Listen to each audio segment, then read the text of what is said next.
Good morning and welcome to the UNC press briefing. This is the first press briefing that the party is holding since we won the general elections on April 28, 2025. And we want to thank you, the citizens of Trinidad and Tobago, for reposing your faith in the party, which we will do our endeavor best to live up to and faithfully uphold. I want to also welcome viewers from around the world and especially Prime Minister Kamala Prasad-Bissessar, our political leader, who we know is watching. I'm going to start off today with this question. The citizens are watching. Will the president's senators stop the will of the people on Monday? Will the president's senators stop the bill tomorrow? So tomorrow, the Senate is going to debate the Prime Minister's pension amendment bill. If passed, this law will close a loophole that was never meant to be possible. The vast majority of the population, especially the struggling poor and the middle class, supports this bill. They don't want someone earning a full pension of over $1 million per year for serving only one day. It is unfair and unjust, unlike other public servants who have to work for 10 years to receive a pension, at minimum. To pass, this bill needs a 3/5 majority in both houses of Parliament. Notably, the people, you, elected the UNC with a 3/5 majority to pass laws like this. Thankfully, on Friday, the bill was passed in the lower house with 27 MPs in favor. 11 MPs were too coward to vote against it. They made plenty noise, but they didn't have the courage to vote with their mouths. 2 weren't even present. But it passed. On Monday, tomorrow, it is going to the Senate for the final approval. But this is where things get tricky, and where the will of the overwhelming majority can be thwarted. In the Senate, the UNC does not have a 3/5 majority, despite the election. This is because of the Constitution, not because of the election, and not because of the will of the majority. No matter how big our majority is, we will only have 16 out of 31 seats. It would be the same if we won 100% of the seats. We would only have 16 votes. And importantly, 16 out of 31 votes is only enough to pass a simple majority bill. So therefore, we are forced to depend on 4 additional senators for this bill to pass and the will of the people to be adhered to and listened to. If at least 4 senators do not support the bill, then they will actually allow the PNM to continue to rape the Treasury, even in opposition. This is a tremendous power that these senators have. They can thwart the will of the 335,161 citizens who voted for the UNC in our decisive historic victory. Who are these people? How is it that they have this power? Whom do they represent? On whose behalf are they acting? To whom are they accountable? According to the Constitution, the 31 senators are appointed after the election. The 16 are appointed by the Prime Minister, 6 by the Leader of Opposition, and 9 by the President. So let us be clear. There are no independent senators, despite the way people talk about them. The Constitution contains no such term. They are presidential senators. And in this case, they've been appointed by President Christine Kangaloo, a long-standing and deeply embedded figure within the People's National Movement. Her own lengthy political career as a PNM senator in 2001 a PNM minister in the Office of the Prime Minister, 2012, the Minister of Legal Affairs in 2015 or 2005, Minister of Science, Technology and Tertiary Education, the PNM MP for Pointe-a-Pierre in 2007, and the highly controversial PNM elected President of the Senate in 2015 is well documented. She once infamously declared that she was spreading the gospel of the PNM. Her extended Garcia-Kangaloo family includes prominent PNM figures such as former Minister Anthony Garcia, PNM appointed super technocrat Noel Garcia, and her husband Kerwin Garcia, who received millions of dollars in state briefs under the PNM government. Other of her close relatives on the Kangaloo side sit prominently in the judiciary. It's no exaggeration to say that President Kangaloo is the most politically aligned head of state in the history of our republic. She has very little restriction in selecting senators, with the Constitution leaving it to her own discretion. So what kind of bench has this resulted in?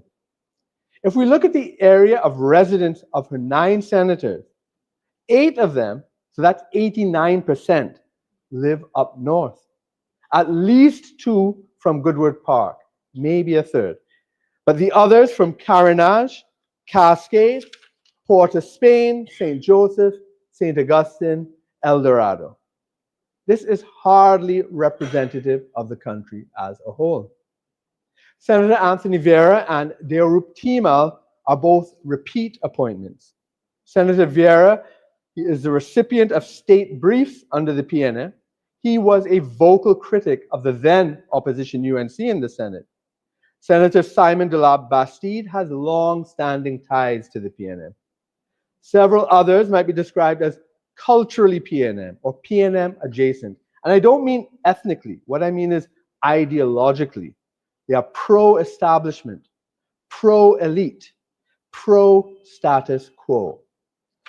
We have seen the practical implication of this from the get-go.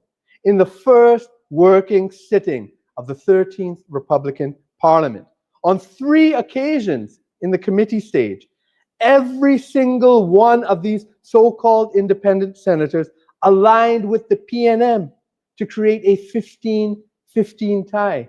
Remember, I said we had 16 seats, but one of them is the president. So a 15-15 tie.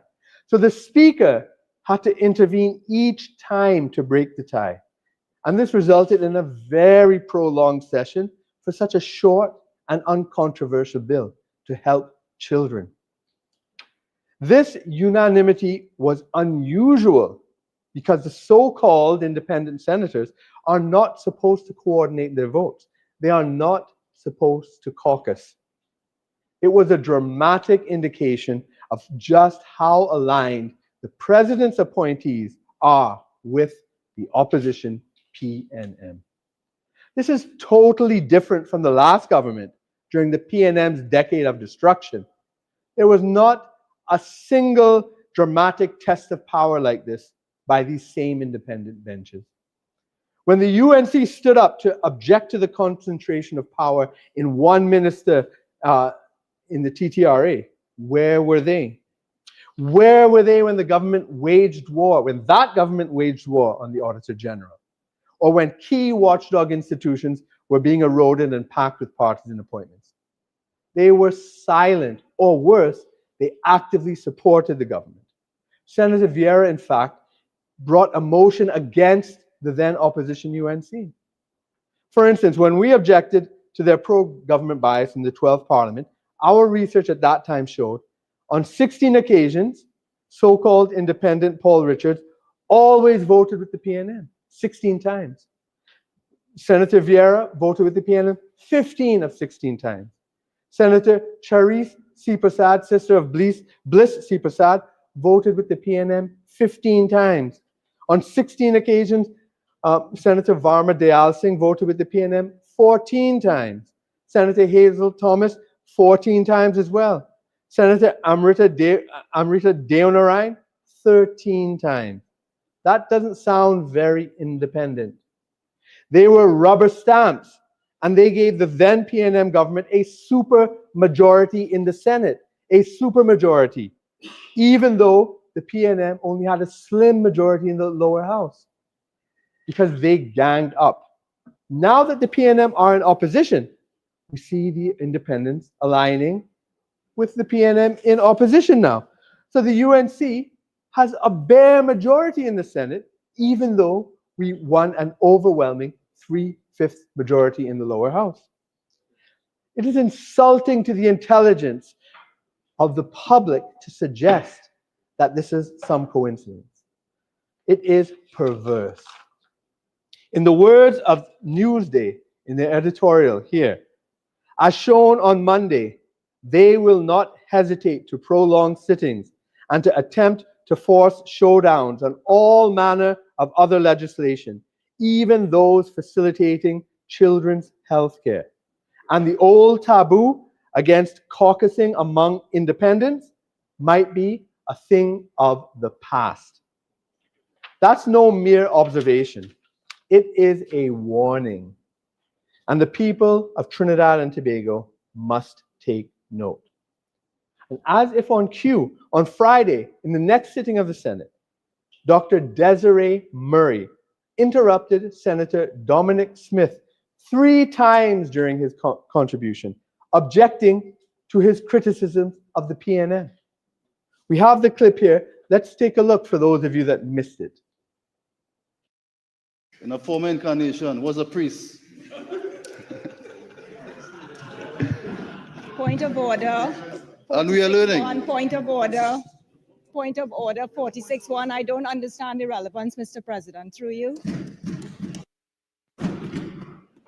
Just repeat your point of order. Section 46-1, the relevance. We're discussing the finance appropriation bill. At the amount of money that the former government spent, $600 billion in 10 years. I'll say it for the persons in the gallery. $600 billion.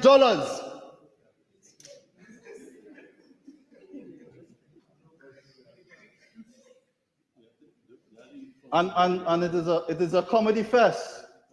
It is a comedy fest, Mr. President. But I'll tell you who was laughing after April 28th. We were laughing because the licking that they get. I hope that was funny too. Point of order. Point of order. Point of order, Mr. President, please, 46-1. And then maybe colleagues on the other side will be satisfied because they weren't satisfied enough pillaging the treasury. Point of order, please. Imputing improper motives, I think. And Yeah.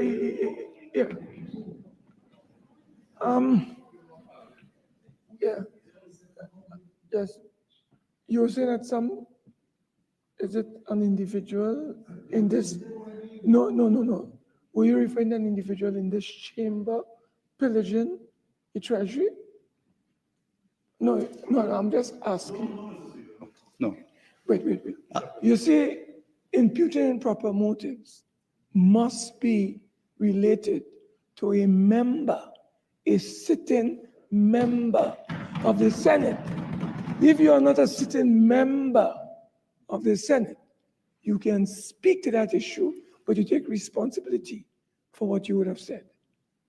So when you talk about imputing improper motive, it must be either concerning a member of this chamber or a member of the other chamber. Other than that, you have absolute freedom of speech in this house. Continue. Mr. President, thank you. Mr. President, I must say, in the time that I've spent in this good Senate, I've never once had an independent venture, interrupt so many times. This is unprecedented. Not even the PNM senators objected. She did their work for them. She reminded me exactly of Bridget Anisette George. This brings us to Monday's vote tomorrow. How are the president's senators going to vote? The citizens are watching. Will they vote as a group, as if they caucused, or as if they were of one mind? Will the president's senators stop the will of the people? Will they stop the bill? We need 4. However, if the president's senators vote against the bill or cowardly abstain, like the PNM did, then they will defeat the legislation and they will allow the PNM to continue to rape the Treasury and the citizens and taxpayers, even while in opposition. We call on the president's senators, do not thwart the will of the people. Do not be a backward force. Do not allow the PNM to get away with this loophole, allowing persons to collect over $1 million in pension for just serving 1 day or even 5 seconds, as Colin Imbert argued, when other public servants have to work for a minimum of 10 years to receive a pension. The people are suffering.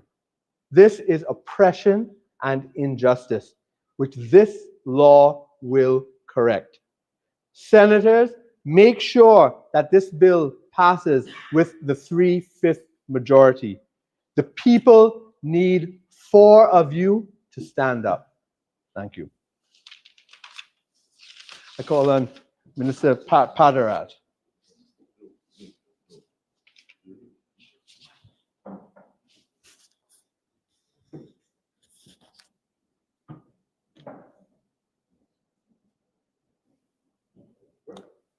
Good morning, Trinidad and Tobago, and to all our viewers logged on all social media platforms and traditional media houses.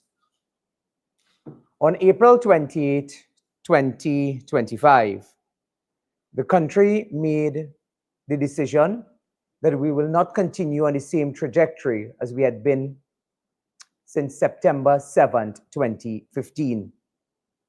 Having received an overwhelming mandate of 26 seats for the United National Congress and the House of Representatives, our friends in Tobago, the TPP, having secured the 2 Tobago seats, the country overwhelmingly voted in support for change. And what is the complexion of that change? It is proper governance, proper responsible governance in terms of how we administrate the affairs of state. This morning, the newspaper headline says, CPEP workers fight back. And I want to reiterate, how did we get here? Had the country been willing to continue along the same path that we had in 2015, September 7th to April 28, 2025, then we would have been subscribing to the same old, which essentially saw a select few in this country continuing to benefit from the largesse of the state and living off the fat of the land. I want to remind Trinidad and Tobago this morning that CPEP engages contractors, not employees. There are over 350 CPEP contractors who will be engaged by the company. And how did we arrive at those over 350 CPEP contractors? They were hand-selected by the former People's National Movement Administration. And over the last 10 years, it was used as a political pawn. and the People's National Movement engaged in what I describe as political prostitution of CPEP. Yes, they engaged in political prostitution of CPEP. And that political prostitution of CPEP was obscene. Obscene. And therefore, the country, witnessing what had occurred for the last 10 years, put an end to the political prostitution of CPEP on April 28. This government has a very strong mandate to carry out the will of the people of Trinidad and Tobago. And we will not be distracted by that at all. Because, as I said earlier, we do not engage employees, we engage contractors. It is the contractors who then engages the employees. And therefore, we must put it squarely in terms of context at how we arrived at these contractors. Hand-selected persons of members of parliament under the PNM, ministers of government under the PNM. I want us to turn to an article dated Wednesday, 24th January, 2007. And this morning, I'm reminded of that article, and in the second paragraph, it says, then, well, obviously it was then Minister René Dumas' remarks followed earlier criticism by UNC Senator Wade Mark of the award of $4.1 million in CPEP contracts to Lionel Beckles, the father of the Minister of Public Utilities, Penelope Beckles. This morning, I want to call on the PNM who is engaged in their own subterfuge, that while you remain silent when WASA workers went home, when TSCT workers went home, when Petrotrin workers went home, where was the outcry then? Today, the United National Congress government is ensuring that we seek the interests of workers and the public's purse through the taxpayer. And therefore, I call on all members of the PNM to declare your interest. Declare your interest in CPEP and do not use CPEP contractors and their employees for political expediency. Ladies and gentlemen, I want to share a few of what we have found in CPEP since taking over office. Since 2018, CPEP has not submitted audited financial statements to the Ministry of Public Utilities, as is mandated in the law. CPEP has been flagged by the Central Audit Committee of the Ministry of Finance as it relates to their questionable hiring practices. There has been no proper oversight with respect to procurement at CPEP. There have been government rentals once more to PNM government ministers and their families at CPEP. These are just a sample of what we have discovered. You have heard us speak in the parliament. $3 million to rent a facility on the East-West corridor to house CPEP from a prominent former PNM government minister's family that was never occupied for 1 day. What else did we find in CPEP? We found members of parliament from the former PNM administration with close personal, and I want to emphasize on the word personal, close personal associates being awarded CPEP contracts without any justification in terms of who made the recommendation. It certainly was not the company.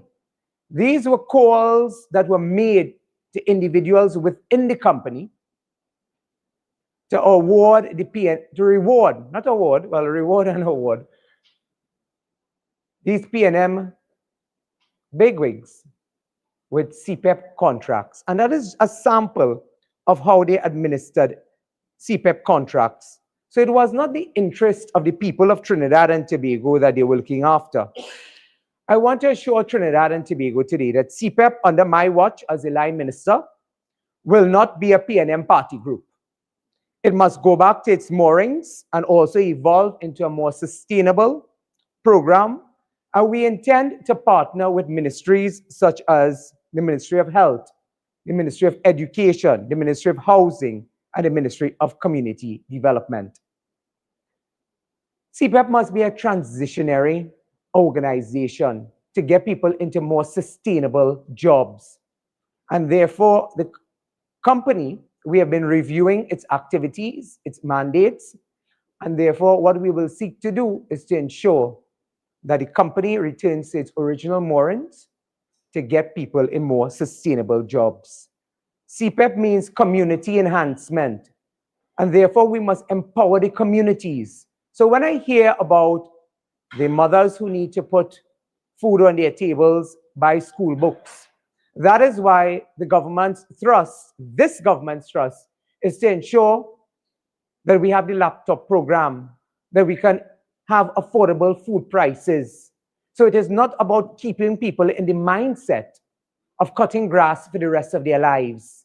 It is about empowering them and empowering their children to have a better quality of life, and not to use CPEP as a political pawn to have persons go to political meetings, wear a red jersey, wave a balize for a meager small fee at the end of the month, when senior party officials of the PNM continue to walk away with large, hefty salaries and contracts on the backs of the poor people of Trinidad and Tobago.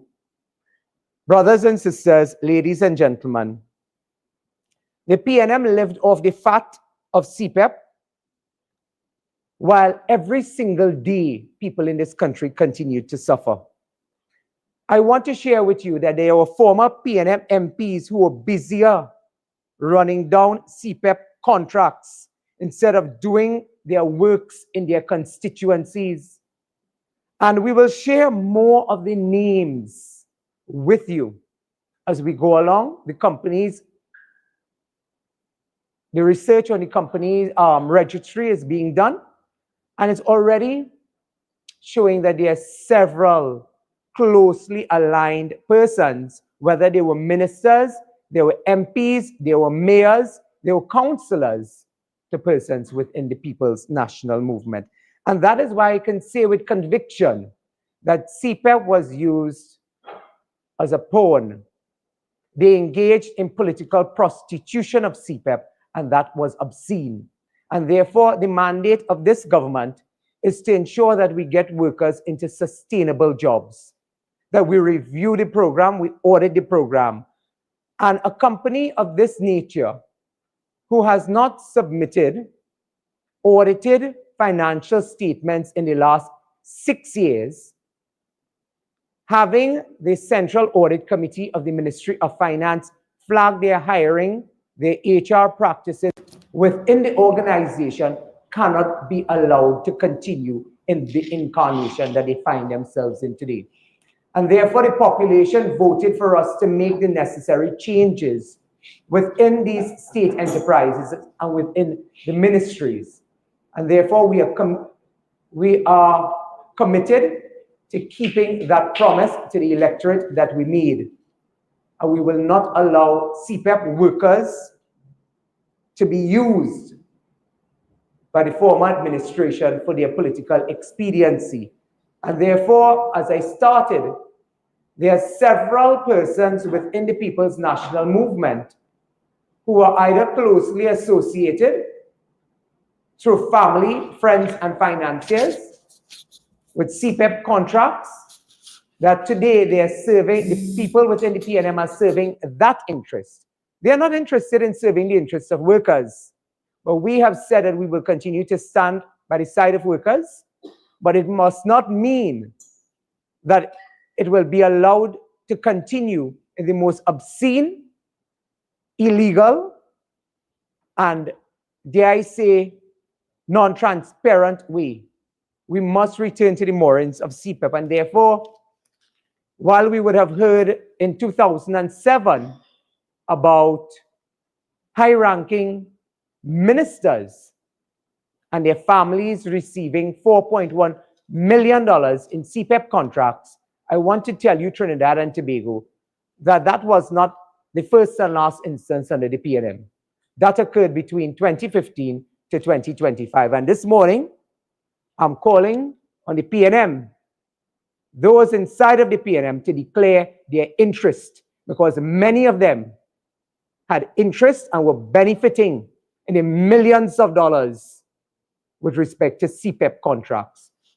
So, Madam Opposition Leader and your members, please declare your interest in all of this. Thank you, Trinidad and Tobago. We will take some questions later on, but it is in light of several of the concerns that I've raised this morning. One, no audited financial statements since 2018. Improper hiring practices, flagged not by me, but by the Central Audit Committee of the Ministry of Finance. The way in which contracts have been awarded through ministers, members of parliament, or the People's National Movement cannot and will not, under my watch, continue. So our friend, the PR of our great party, have spoken to you with respect to the vote that will take place on Monday. And therefore, we are calling on the independent senators to be true to their name, and for the independent senators to remain independent and work in the interests of the people of Trinidad and Tobago by protecting taxpayers and protecting the national purse by voting with the government on a bill that seeks to protect the people of Trinidad and Tobago. So this morning, those are the issues that I wish to raise. I now introduce you to a very good friend of ours, but another person who continues to fight for workers' rights and continues to fight for the interests of the people of Trinidad and Tobago, the president of the PSA, Ms. Felicia Thomas.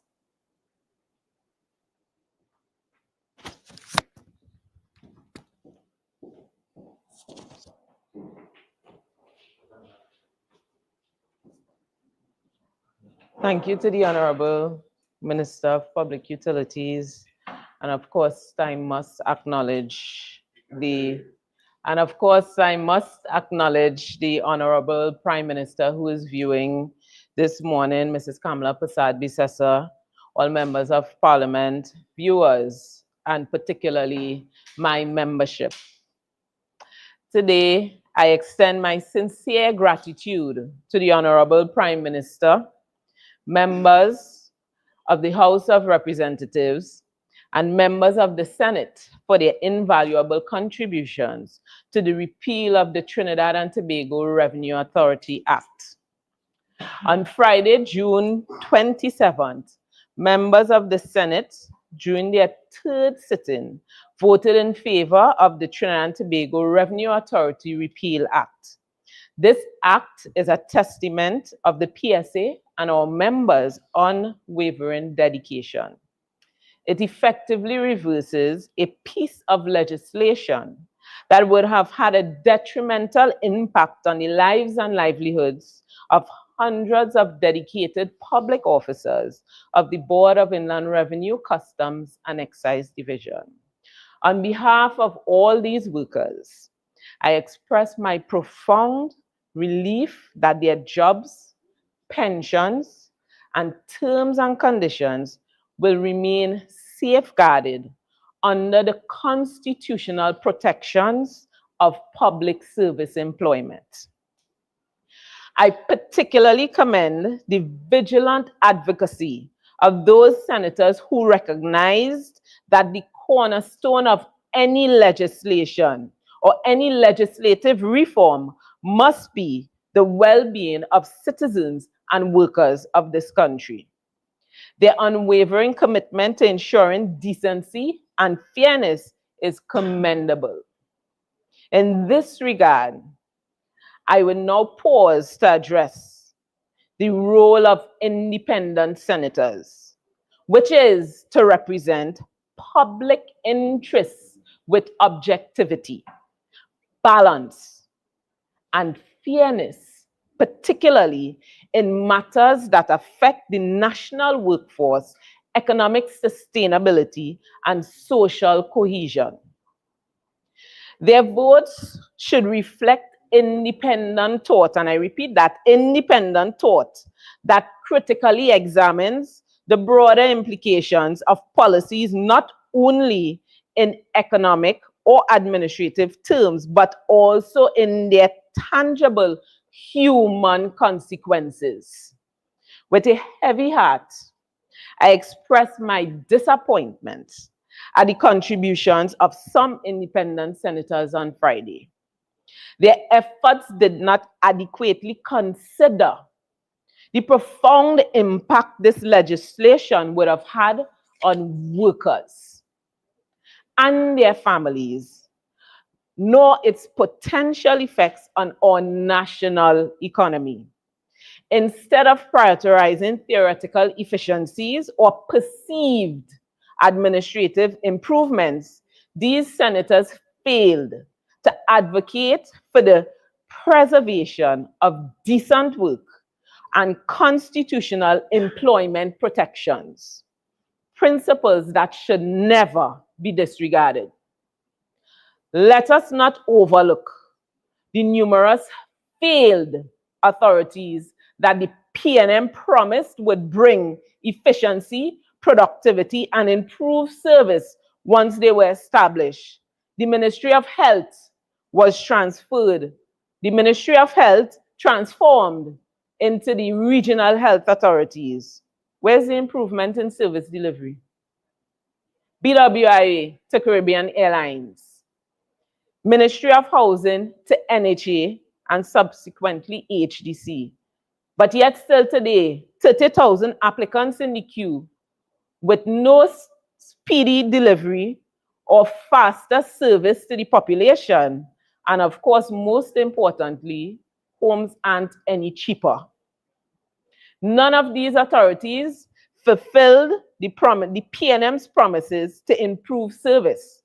However, we are currently confronted with an environment characterized by indecent work, victimization, and abuse of workers with inadequate terms and conditions, limited resources, and the expectation that they perform miracles and turn water into wine. We therefore strongly urge all independent senators to ensure that their future contributions are grounded in comprehensive analysis that gives equal consideration to economic, social, constitutional, and human realities. Trinidad and Tobago deserves nothing less than well-rounded deliberations in its highest legislative chamber. Deliberations that recognize that progress cannot be built on the displacement and disenfranchisement of our nation's workers. And you will have many more opportunities to put country first. And I repeat that, country first. As tomorrow we witness the Prime Minister's pension bill being debated in the Senate. The people are watching. Workers are watching. The country will be watching. The UNC-led pro-labor government has moved beyond mere promises. It has demonstrated through its actions, not just words, actions, its commitment to the protection of workers and their rights to decent work. This commitment extends beyond BIR and customs into WASA. Today, WASA workers too are no longer living in fear and anxiety surrounding the implementation of the ill-informed and unimpressive waste of time PNM Cabinet Subcommittee report. This report solely demonized workers and proposed structural changes while failing to address operational and technical issues. That report is no longer relevant. It is dead, and so too the Trinidad and Tobago Revenue Authority Act. We commend the UNC for its collaborative approach with labor. Today, I can also say that the union had the privilege of being invited by the newly appointed CEO of WASA, and let me add, who is highly qualified and experienced with several years of institutional knowledge, to an initiative piloted by the new WASA management team. This initiative is targeted at identifying customer needs and projects to bring much needed relief to communities which have been neglected by the PNM. The initiative aims to provide assistance within the shortest possible time to customers. I reiterate the commitment of the PSA to continue to stand in defense of all public officers. We remain committed to advocating for legislative approaches that build rather than destroy the lives of people of Trinidad and Tobago. And we continue to work with this UNC-led government that continues to work with us in a collaborative manner to put workers first. Thank you, comrades.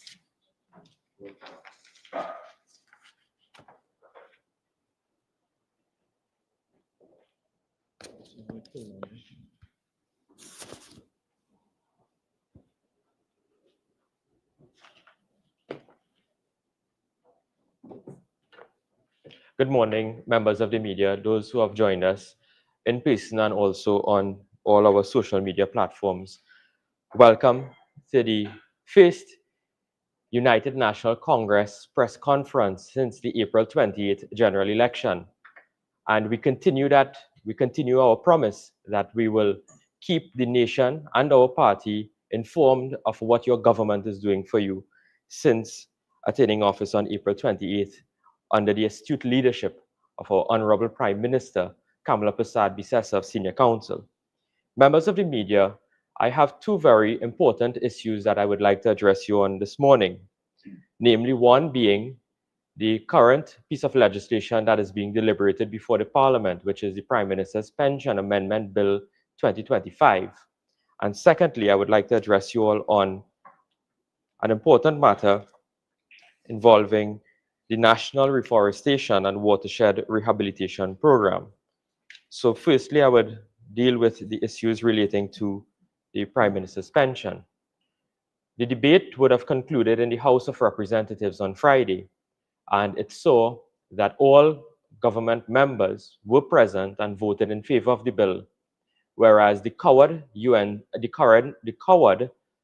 PNM opposition voted and they abstained on the bill.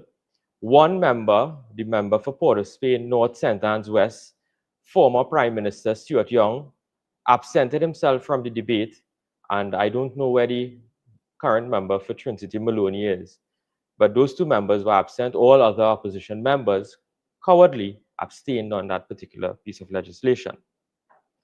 Our position on the bill, as stated, was that the bill is in fact lawful, the bill is proportional, and the bill is reasonable.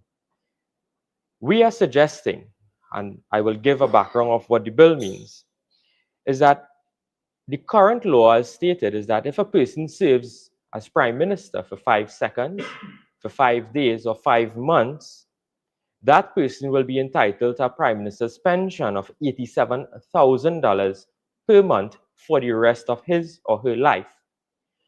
And that person will get that pension immediately on ceasing to being Prime Minister.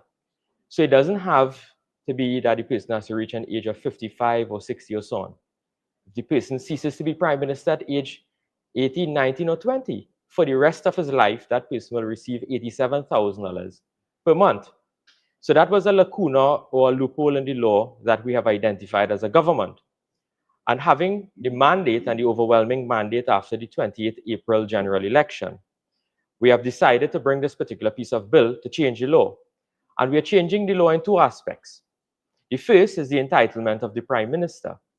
We are suggesting, which is now passed in the House, that in order for a person to be entitled to a Prime Minister's pension, the person must have served as Prime Minister for not less than a year. So they must serve for 1 year at least to become eligible for the pension. Secondly, what we did is that we prorated the pension. So it means that if you serve at particular periods of time, you will be entitled to the pension. And according to clause 4(1) of the bill, it says that if the Prime Minister served for not less than 1 year of the date of his appointment, he gets 1/3 of the highest annual rate of salary. If he serves for not less than 2 years from the date of the appointment, he gets 1/2 of the salary. If he serves for not less than 3 years from the date of the appointment, he gets 2/3 of the highest annual salary. And if he serves for not less than 4 years, which is essentially the full term, he gets the entire pension, which is the full salary. So what we did was really prorated. And we aligned this particular issue with respect to other pensionable offices. For example, members of parliament and cabinet ministers, who may be senators, will also be entitled to pensions. And based on the Retiring Services, the Retiring Allowances Legislative Service Act, it does that. A person who serves in public life as an elected official gets a prorated salary. So, for example, and it's a bit more restrictive, that person must attain the age of at least 55, he has to cease to be a legislator, and that he has to serve for not less than 5 years. In the case of the Prime Minister, we're saying not less than 1 year. And the salary is prorated. So, for example, if the government minister or the elected MP serves for a period of not less than 5 years, he gets a pension of an annual rate of his salary of 1/6. 2 consecutive full parliamentary terms, not less than 9 years, you get 1/3 of the salary. If you serve for 3 parliamentary terms, extending over a period of not less than 13.5 years, you get, or not for a period not less than 15 years, it's 1/2 of the salary. And in the case of a person who has served for 4 full parliamentary terms, extending over a period of not less than 18 years, or an aggregate of not less than 20 years, you get 2/3 of the salary. So even the MPs and the cabinet ministers are prorated. So what we have done is really align the policy with respect to that also. Now let's go to the ordinary public servant. The man who has to now, according to the Law Reform Pensions Act, that person must in fact serve at least 10 years, and that salary is prorated, because longer you serve after the 10 years, and the maximum you go up is 33 1/3, which will really be 2/3 of the salary. What it means is this. It means that the person must reach their pensionable age, as if he's staying the public servant. And then the second thing that has to happen is that their salary is prorated according to the length of service. So why should the elected official be treated so much more differently than the elected official? And these are some of the things that we have had in discussion with respect to this particular piece of legislation. And I want to put it in context because you will only understand the gravity of it when you hear the numbers. So let's look at a messenger 1. So the messenger 1 in the public service who resigns as messenger 1 has to serve 33 1/3 years in the public service to be entitled to a pension of $2,800 when he retires. We capped it to $3,500. The least you can get now is $3,500. A clerk 1, 33 1/3 years, having a salary of about $6,200, will also receive a pension of $3,133, again capped at $3,500. A clerk 3, a salary of about $8,000, after 33 1/3 years, will receive a pension of about $5,300. The human resource officer 1, who receives a reasonable salary of $11,000 or so, when retired after 33 1/3 years, will get a pension of $7,800 roughly. A director of human resource, so this is the director now, $18,351 being the salary on retirement after the 33 1/3 will receive a pension of about $12,000. But a man who served 5 seconds, 5 days, or even 5 months, the PNM is saying give him $87,000 per month. We can't agree with that.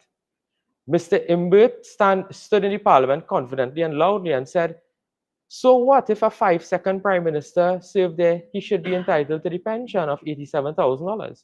We are saying absolutely not. On April 28, we had an overwhelming mandate to protect the public's interests. And under the guidance and the leadership of Kamala Prasad Bisesa Senior Counsel, we are in fact protecting the public's interests. We are. So those are certain matters with respect to the bill. Now, Minister Imbert also raised a point and said, listen, we are going to make people penniless in this country with respect to passing this Prime Minister's pension bill.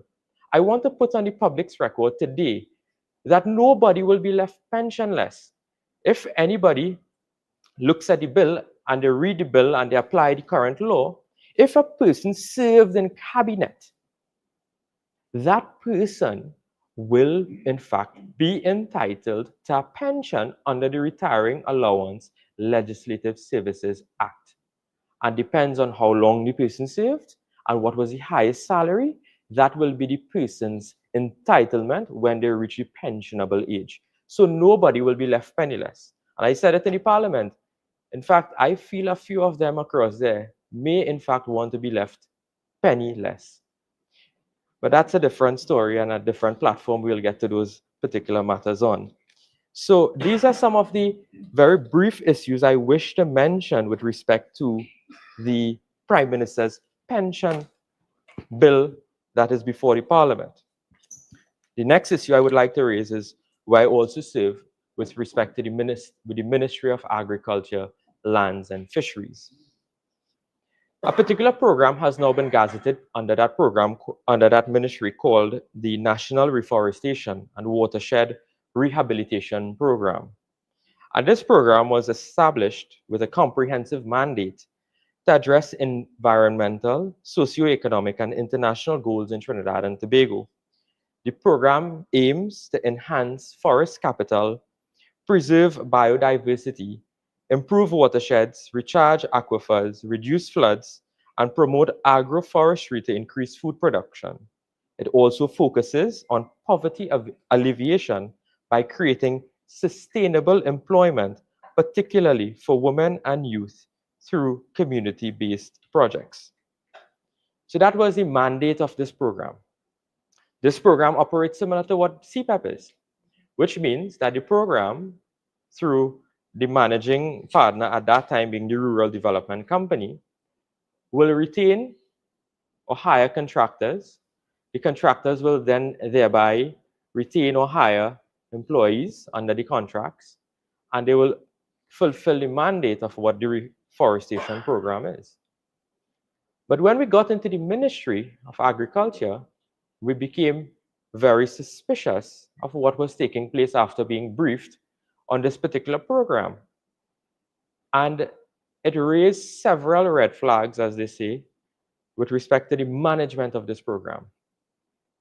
What we have discovered with respect to this reforestation program, and I'll ask for the images to go on the screen with respect to the renewals, is that when we got into the ministry, we were presented with a briefing note, and I have it on the screen there. And I want you to look at the briefing note, in particular the second column. It says contract period. And if you look at the contract period, you would see it's the 25th of April, 2025 to the 24th of April, 2028, contract duration, 3 years. Why is the 25th of April, 2025 so special?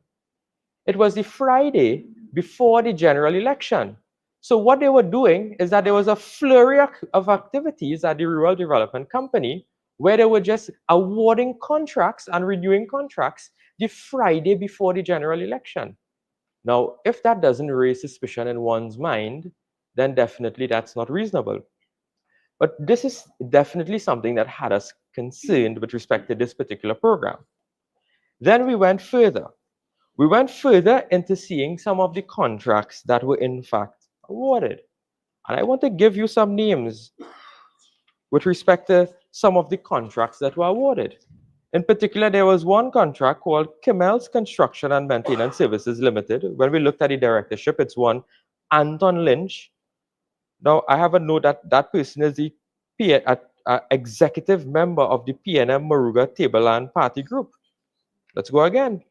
SAB, Nadsam Construction Services Limited, one of the director, Nader Nazruddin Hussain, was a former PNM candidate in 5th Company in the Princeton Regional Corporation. Toylin Limited, again, Francis Paul PNM activist, Triumph Construction and Maintenance Company Limited, Anson Allen, Moruga Tableland, again, you chairman, I believe, of that constituency. And then you have Zima Bless General Services Limited, one Paul Mongolas being a current PNM alderman at the Sangre Grande Regional Corporation.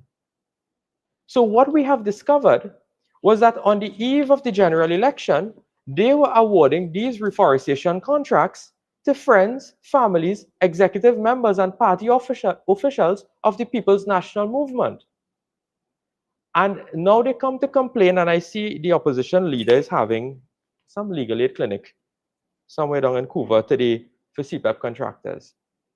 What you're going to bring there? The PNM Eater Food lawyers? The PNM Eater Food, that probably might be a PNM convention right there, because they're really inviting all of the PNM activists who awarded these contracts. The second point is, where was the legal aid clinic when you fired the Petrotrin workers? Where was this legal aid clinic when you fired TSCT workers? Where was the legal aid clinic when you wanted to fire all the WASA employees? Where was that legal aid clinic? But I want to show you something that is even more strange, and I'll ask Kivan to bring it up, which is the contract renewals. I want you all members of the media and those who are watching us, look at this document. Watch what they were doing. When you look at the date of the agreement, they were scratching the date with a pen and initial in it. So you have a contract dated August 4, 2023, they scratch it and put July 17th and put an initial. This is what they were doing. This is the nonsense that was taking place with public monies. This was not Balize House money. And there are several of these. If Kivan can have it rolling, you will see that they were scratching the dates of the contracts. These things that when we looked at the audits and we looked at the review of this particular program, we have seen the mess that the PNM has created. So today, members of the media, based on all of this evidence that we have found that this program was benefiting PNM contractors and not the small man, not the small man who was working, it was benefiting the PNM contractors. I want to tell the general public today that this particular program, which is the National Reforestation and Watershed Rehabilitation Program, will also be restructured. And it will be restructured in a manner that is lawful, and it will be restructured in a manner that is reasonable. Because we have seen wanton wastage of taxpayers' dollars, and we are here to protect the public's interests with respect to all of these programs. So these are some of the matters that had troubled us as a government so far. We are acting on these matters. We are dealing with these matters proactively, and we are being extremely and exceedingly transparent with the population with respect to the policy decisions and the execution of those policy decisions with the population. So I want to thank you all very much, members of the media, and if you all have any questions, myself, Dr. Megu, Ms. Thomas, and Minister Paterat are open for your questions. Right. So, well, hold on.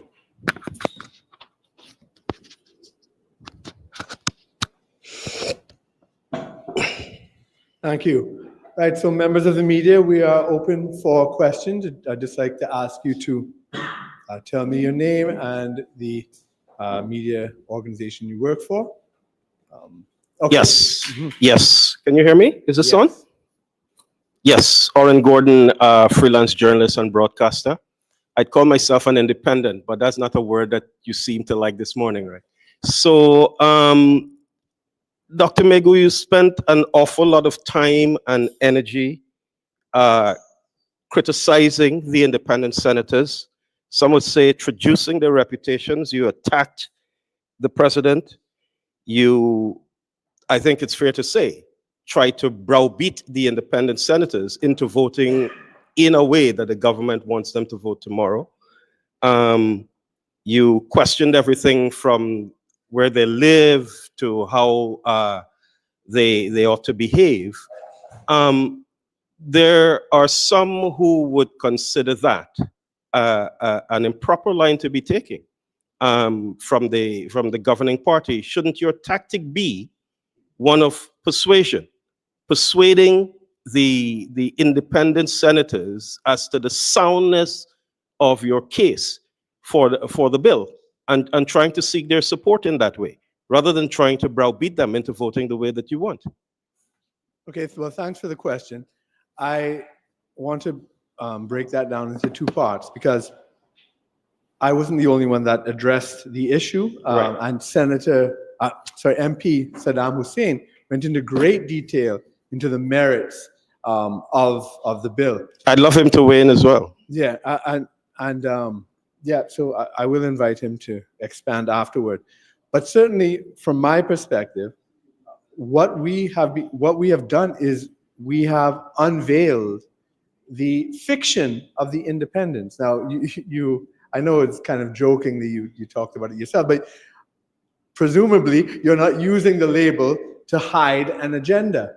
And what the record shows, not what I'm accusing them of, what the record shows is that they act in one mind, as if they have caucused. They are not even supposed to caucus.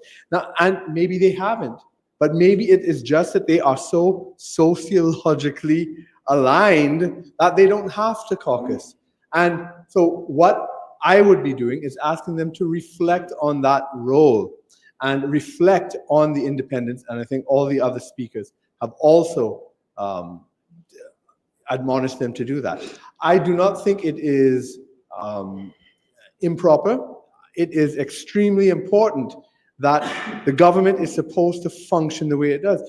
As I said, these independents gave the PNM a super majority in the past 10 years. They only had a slim majority in the lower house, and then in the Senate, they had a super majority. Now that we have a constitutional majority in the lower house, in the Senate, it's like we have a slim majority like the PNM had last time. But are you arguing if they didn't act properly in the past, that they should continue to act improperly now?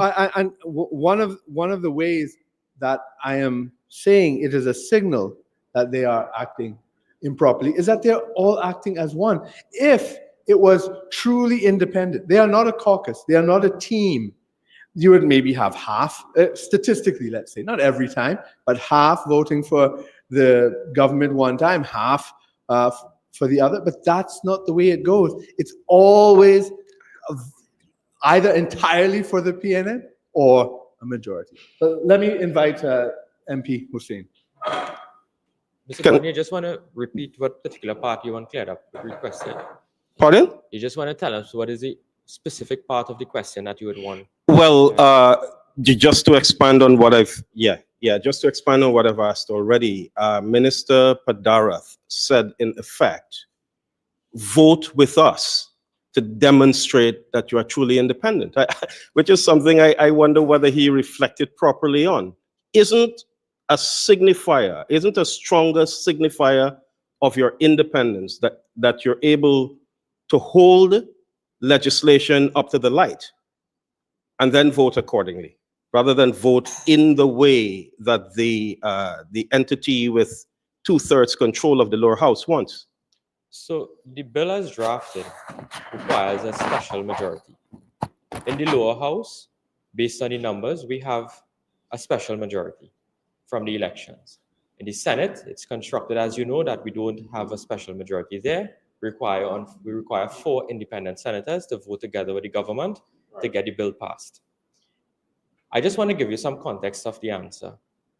Before the vote was taken on Friday in the Parliament, in the lower house, the PNM requested the leader of government business, the chief whip, if we can suspend the house because they have to caucus on the vote. Now, that is unprecedented. It meant that the confused opposition came into the debate and they didn't even know what their position was with respect to the vote, because a vote had to be taken because it's a special majority legislation. And we allowed for the suspension of the House They caucused and then they came back and they abstained on the vote. We expanded. The Minister of Finance started the debate.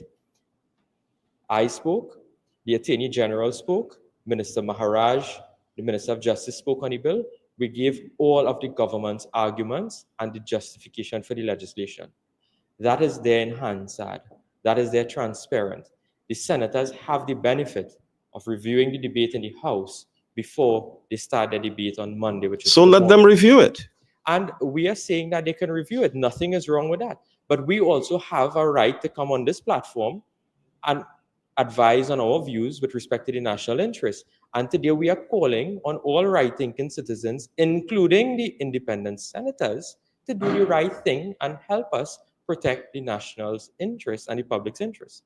Nothing is wrong with that.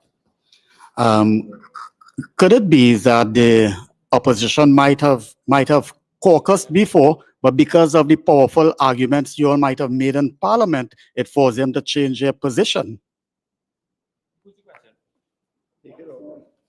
The question is whether or not the arguments that we raised at the debate would have caused them to caucus. I think they are a confused bunch of persons with respect to what is taking place. They don't understand their role currently as an opposition. I think they have not understood that they have left government as yet when you hear the arguments proffered, especially by Minister Imbert.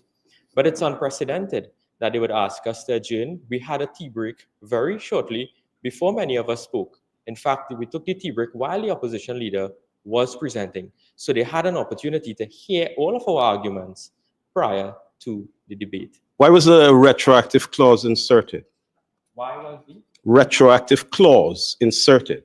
The retroactive clause was inserted in the bill because that was a decision taken by Cabinet with respect to how we are going to go forward with respect to this matter. Again, we said that we are going to protect the public's interest. In terms of the caucusing, I suspect too that the PNM were not sure of how to proceed because their own people are against that, acting for one day entitles you to $1 million a year.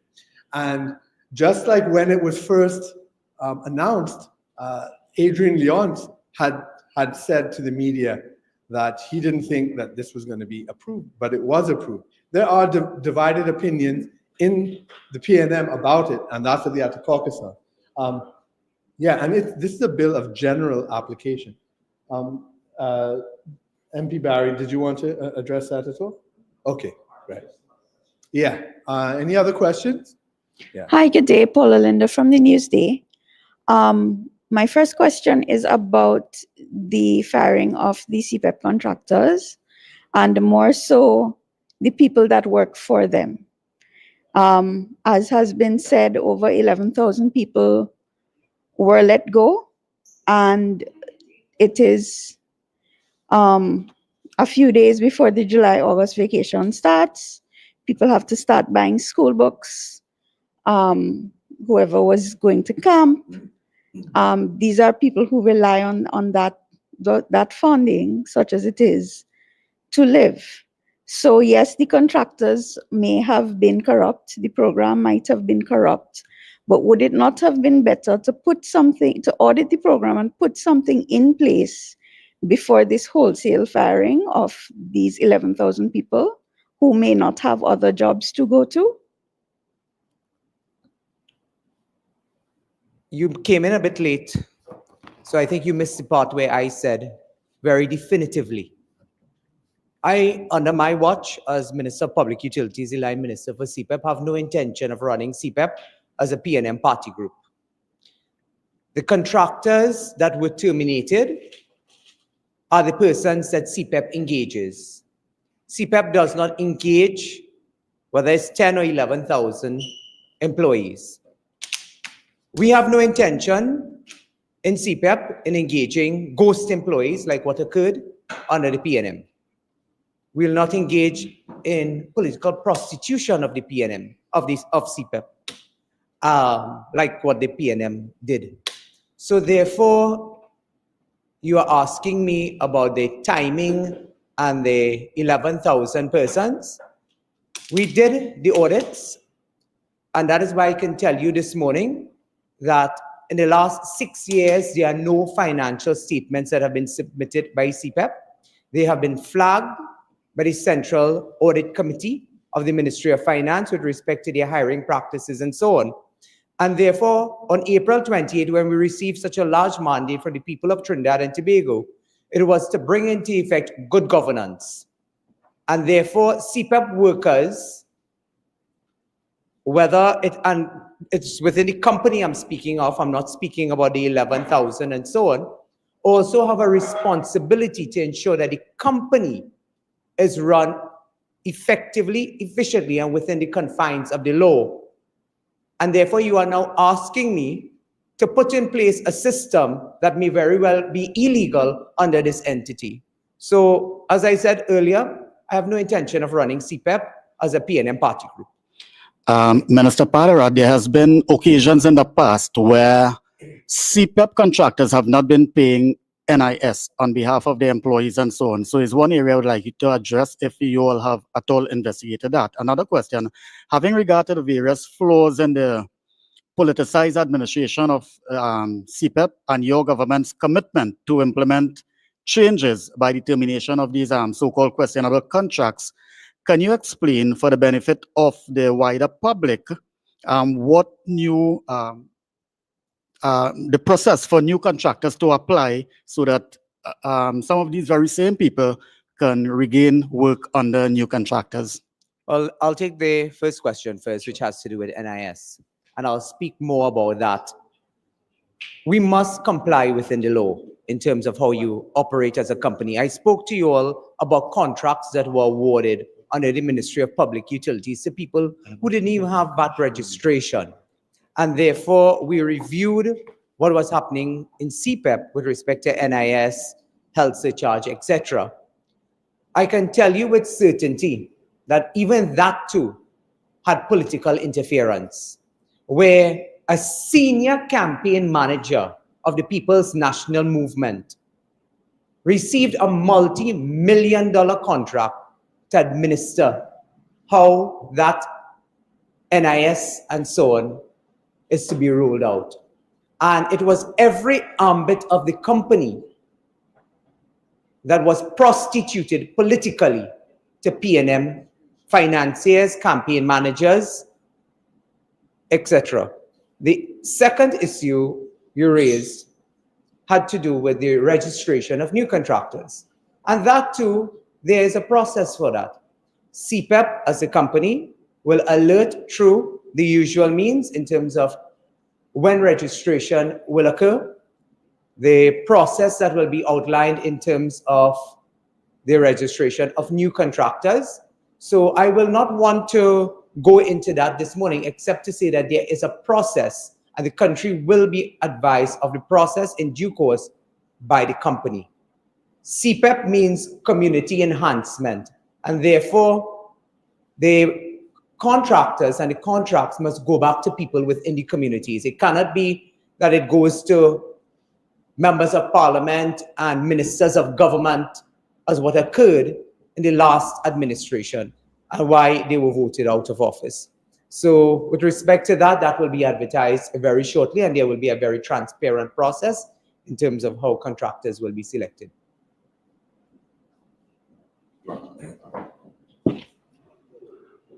To Minister Padarat, a question from Akash Samaru, CNC3. Michelle Benjamin put out a statement yesterday saying those fired workers would be rehired. Is that so, and how can the government ensure that?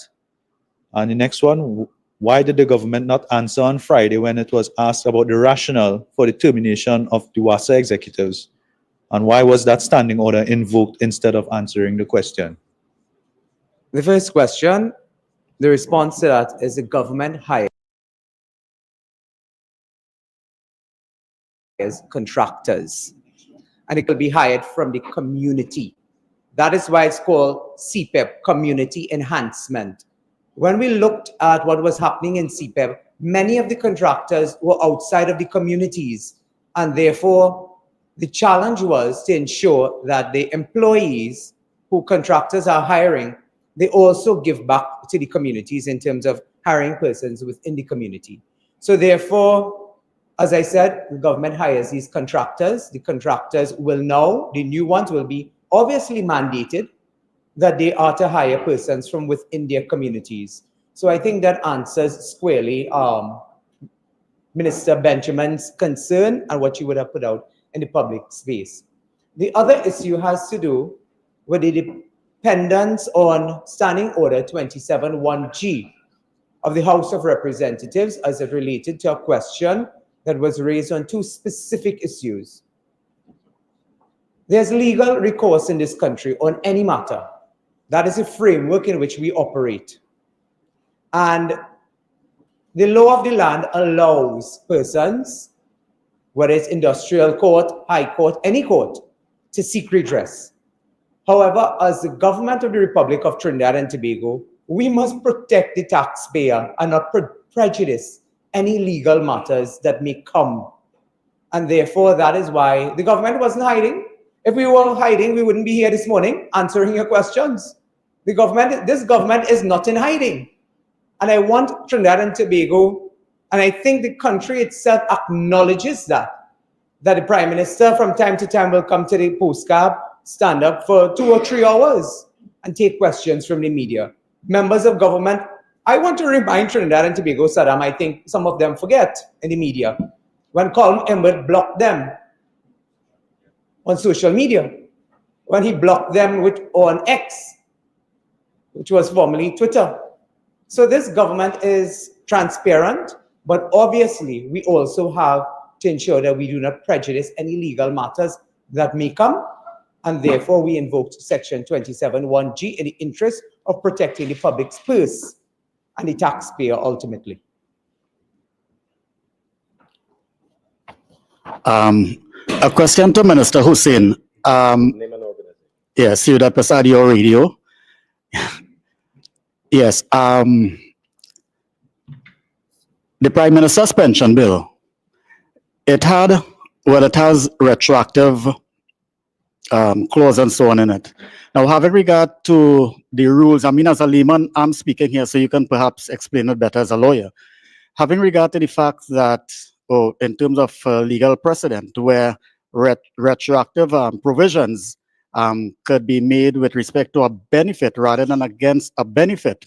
And in this case, there seemed to be some traction, some lubrication of the bill moving forward, even through the Senate by virtue of the PNM members having abstained. They didn't vote against. If this constitutional bill is passed in both houses, what is the possibility that it can be used as a precedent in other cases with respect to retroactive legislation working against a benefit for someone? So this is nothing new that the government is doing with respect to passing retroactive legislation. I want to take you back to Privy Council decision. I think it's 12, 13, and 14 of 20. I'll get the citation for you. It's the Ferguson against the Attorney General decision, which dealt with the repeal bill of Section 34. And that, in terms of arguments with respect to retroactive legislation and benefits being given, was in fact decided by the Privy Council. And in that particular decision, the Privy Council would have ruled that notwithstanding legislation may have a retroactive effect, it can still be constitutional. And we have taken guidance from the jurisprudence that came out of that particular case. That's probably one of the most recent cases that we have deciding on the retroactive effect of legislation. And in fact, what we are doing is in fact constitutional. We have inserted the special majority certificate in the bill, and we have legal advice on this particular matter. Should those who stand in the middle, who are neither in Camp Red nor Camp Yellow, be a little worried about the criticisms that you've leveled at the president this morning?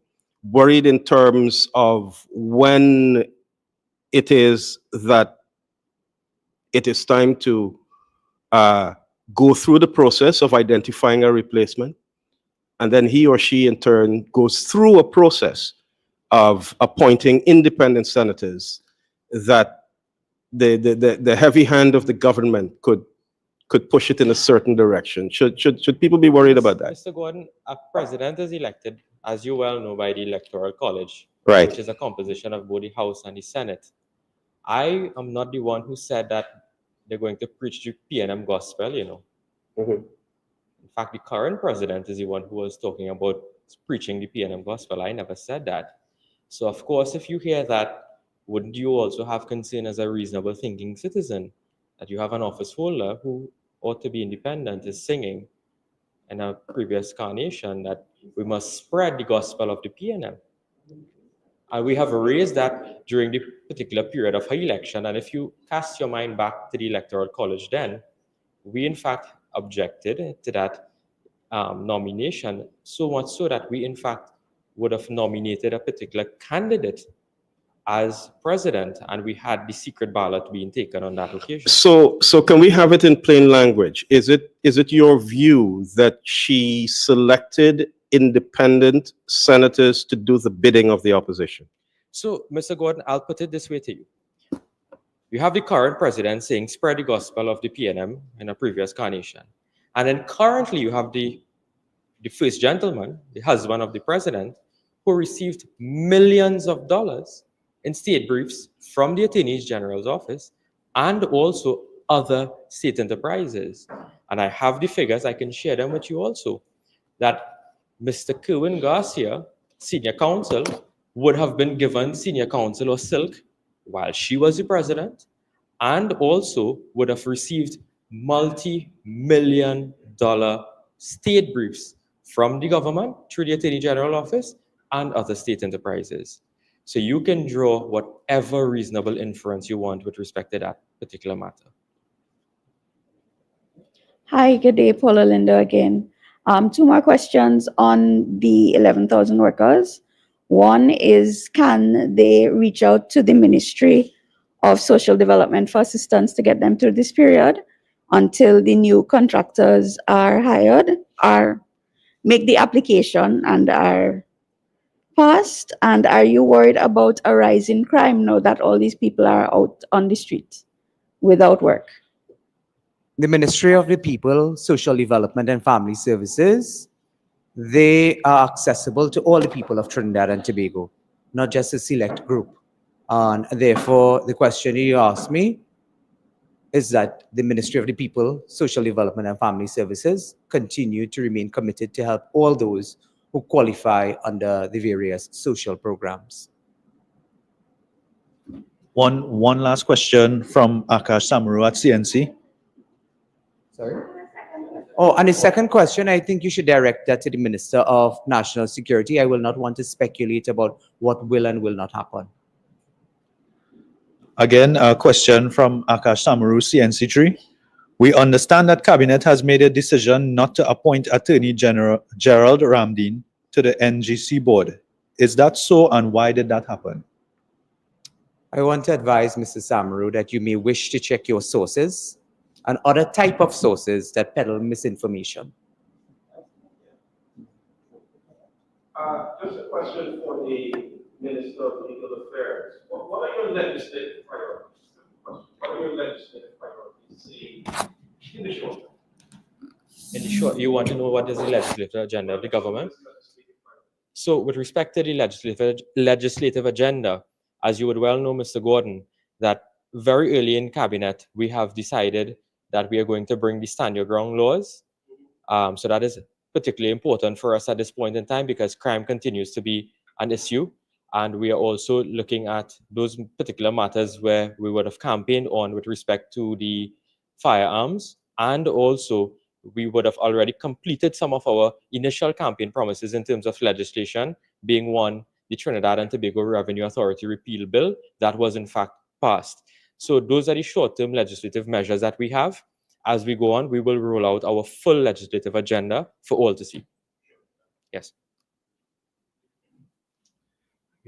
Oh, yes. One more question. In the media review budget, there is a provision for $60,547,000 to meet the cost of increased wages and for the payment of contractors' management fees to September 30, 2025. Considering what has happened in the last week, what will this money now be spent on? It certainly will not be spent on transporting the workers of the contractors to P&M meetings at Balize House. It certainly will not be about ghost employees and empty buildings that continue to be rented to benefit a former P&M cabinet minister. Those things will not occur under my watch. The money remains in the consolidated fund if it is not used. However, we came in on April 28th. A lot of these planning in terms of the requests from various ministries, etc., that takes months to do. So when we stood in the parliament and we said, we are now being asked to pay bills that the former administration committed to and then asked us where we getting the money from. So them spend the money and then asking us where we getting the money from. We are paying their bills. And therefore, in light of the changes that have been made with respect to CPEP and so on, yes, an allocation was made, but obviously, in the scheme of things, once the funds are available and not being utilized by the company, it will be redirected to other ministries or other programs within the Ministry of Public Utilities. Minister Padarat, Parliament usually goes on a vacation break sometime during the July-August period. At the frenetic pace at which you all have been conducting work for the past few weeks in both houses of Parliament, will there be a curtailed vacation or will you all be working through the vacation period? And if there's a curtailed vacation, could you state, when Parliament might be for the benefit of the public go on that recess? I refer you to the standing orders of the House of Representatives. This is very clear. And the government commits itself to following the rule of law. So therefore, there will be no curtailing of what the standing orders provide for. The standing orders are very, very clear. There are instances where, if needed, the Parliament can be resumed with respect to extraordinary sittings, but it will really have to be an extraordinary matter. But we will stand by the rule of law, including the standing orders of the House of Representatives. Sorry?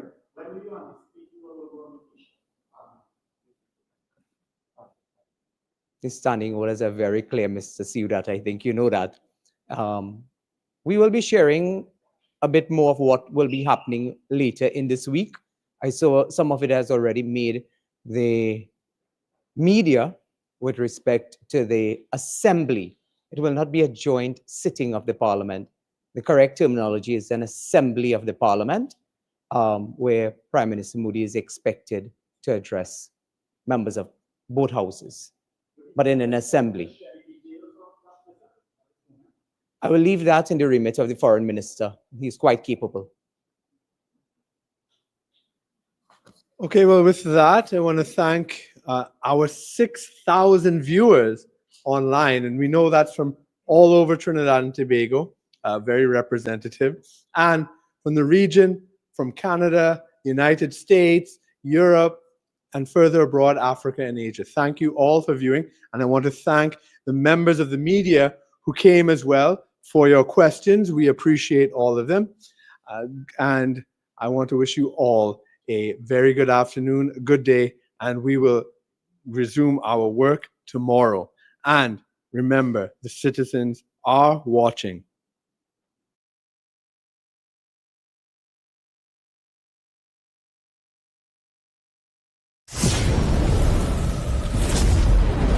You're listening to WZYE 95.9 FM.